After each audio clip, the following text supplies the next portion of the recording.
Olá pessoal, vamos dar continuidade à nossa aula de História. O tema era Vargas. Na aula passada a gente viu o governo provisório. Hoje a gente vai ver o governo constitucional, que foi de 1934 a 1937. Tá? A gente viu na aula passada que Vargas chegou ao poder através de um golpe dado no presidente eleito, Júlio Prestes, e conseguiu chegar ao poder. E como ele continuou no poder? A gente vai ver hoje, a partir de agora. Tudo começou com as eleições de 1934. Professor, foi eleição direta? Não, foi uma eleição indireta. Tá? Que Getúlio Vargas conseguiu ficar no poder depois de 4 anos de governo. Como foi essa eleição indireta? No dia seguinte à proclamação da nova Constituição, que a gente viu, a Constituição de 34, um dia após, no dia 17 de julho de 1934, ocorreu uma eleição indireta para presidente da República. Quem votava? O Congresso Nacional. O Congresso Nacional elegeu Getúlio Vargas como presidente da República, derrotando Borges de Medeiros, que desde 1931 fazia oposição a Vargas e outros candidatos. Getúlio, nessa eleição indireta, obteve 173 votos contra 59 dados a Borges de Medeiros. Os paulistas votaram em Borges de Medeiros, contrário à orientação do interventor federal Armando de Sales Oliveira.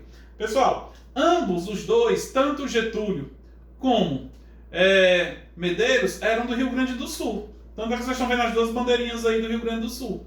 Getúlio foi governou o Rio Grande do Sul após o Medeiros. Então eles já tinham uma rixa antiga desde lá do Rio Grande do Sul. Tá? E os paulistas que nunca engoliram... deixa eu ver que saiu aqui a página. Os paulistas que nunca engoliram Getúlio Vargas, jamais iriam votar nele. Mas o que acontece? Ele é reeleito ou é reconduzido ao cargo. Reeleito não, porque ele não foi eleito, né, na primeira. Numa eleição indireta. Tá? Aí começa a era Vargas, o governo constitucional, que durou de 1934 a 1937. Tá? Mas nesse período, Vargas teve 2 frentes políticas de oposição. Tá? Mas essas 2 frentes políticas de oposição, diferente do que acontece hoje, se a gente pegar a oposição hoje no Brasil, ambas são do mesmo lado. Essas oposições de Vargas não.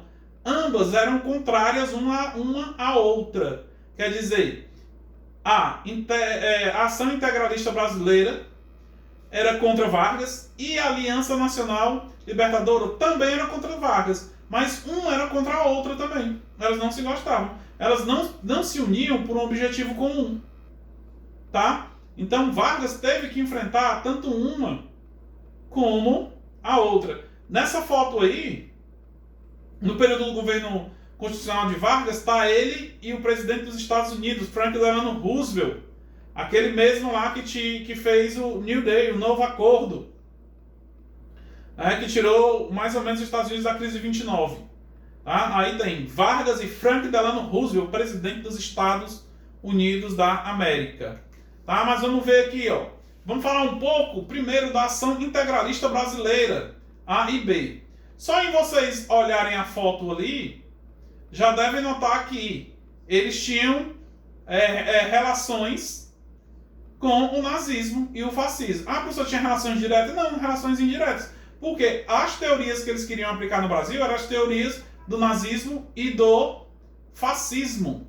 Tá? E lembrando que esse período estava acontecendo a segunda... Estava no finalzinho da Segunda Guerra Mundial. Né? Vamos lá. Ó. Quem era a liderança dos integralistas? Liderança de Plínio Salgado. Esse cidadão da foto. Tendência fascista. Então, ó, eles seguiam as tendências fascistas. Na visão deles, o Estado tinha que ser corporativo e totalitário. Lembra que a gente estudou sobre totalitarismo, viu as ideias do totalitarismo. Justamente nazismo e fascismo. tá? Eles criaram os camisas verdes, bandos armados, promoveram perseguições aos comunistas e aos suspeitos de envolvimento com o comunismo. Lembre-se que os regimes totalitaristas que a gente já estudou, eles abominavam os comunistas. Então, os camisas verdes perseguiam os comunistas que tinham no Brasil, junto por essas doutrinas que o fascismo seguia. Tá? Eles tinham um grito marcante, que era uma palavra em tupi-guarani. Qual era o grito deles, professor? Está ali escrito, ó, Anauê. Era o tipo um jingo, sei lá, uma palavra que eles diziam para simbolizar uma vitória, então para se cumprimentar, coisa assim. No início, eles apoiaram o governo Vargas e a instalação do Estado Novo, mas também foram totalmente dizimados por Vargas, tá? A outra era a Aliança Nacional Libertadora. Só em vocês olharem, já tem um símbolozinho ali do comunismo, né? Então, se os integralistas não gostavam dos comunistas, eles jamais iam ficar do mesmo lado da Aliança Nacional Libertadora, que tinha como líder Luiz Carlos Prestes. Professor, a gente já viu esse nome, Luiz Carlos Prestes. É o mesmo Luiz Carlos Prestes lá dos movimentos tenentistas, que houve a coluna Prestes, que chegou até passar pelo Nordeste, mas não entrou no Ceará por causa de Lampião. Tá, mas vamos ver lá, ó. Liderados por Luiz Carlos Prestes e Olga Benari. Pessoal, Olga Benari tem até o filme. Ela era judia. Quando começou a Segunda Guerra, ou na hora da Segunda Guerra Mundial, Vargas entregou ela para os nazistas. Ela foi morta nos campos de concentração. E era esposa do brasileiro Luiz Carlos Prestes. Tá? Então, se eles eram comunistas, o símbolo do comunismo, é claro que eles se inspiraram no regime socialista da União Soviética, né? Então já era uma forma de Vargas jamais gostar deles, porque Vargas estava do lado dos Estados Unidos, do capitalismo, né? Ó, tinha como objetivo derrubar o governo e em seguida anular as dívidas com nações imperialistas, como exemplo dos Estados Unidos, eu acabei de falar.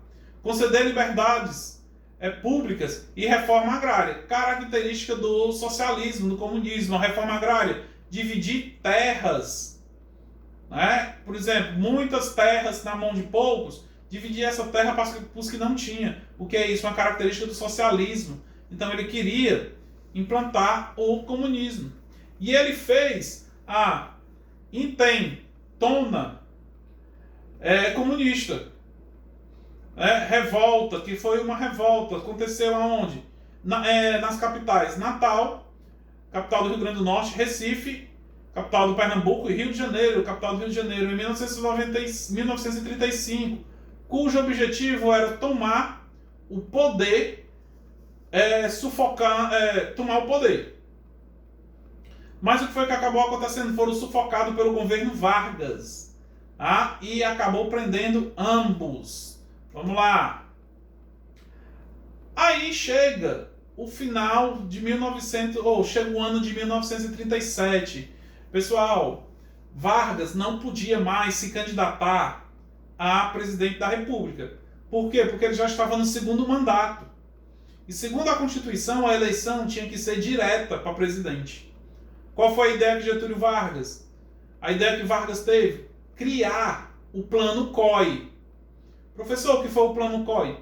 Vargas inventou esse plano que, segundo ele, os comunistas queriam tomar o poder no Brasil. Né? Não podia mais se candidatar, então ele inventou isso. Então, a partir desse Plano COI, essa história, essa mentira, que foi mentira, que eu estava dando até uma olhada hoje num artigo ali, que se fosse atual seria fake. Tá? Mas ele inventou, como diz ali, ó, o Plano COI, documento fraudado que revelava um novo ataque comunista ao Brasil. Aproveitando-se da intentona comunista, através dos meios de comunicação de massa, o governo federal mantinha o clima de medo no país e ainda renovou o estado de sítio que dava a Vargas o poder de governar autoritariamente. Pessoal, aí é onde Vargas dá outro golpe.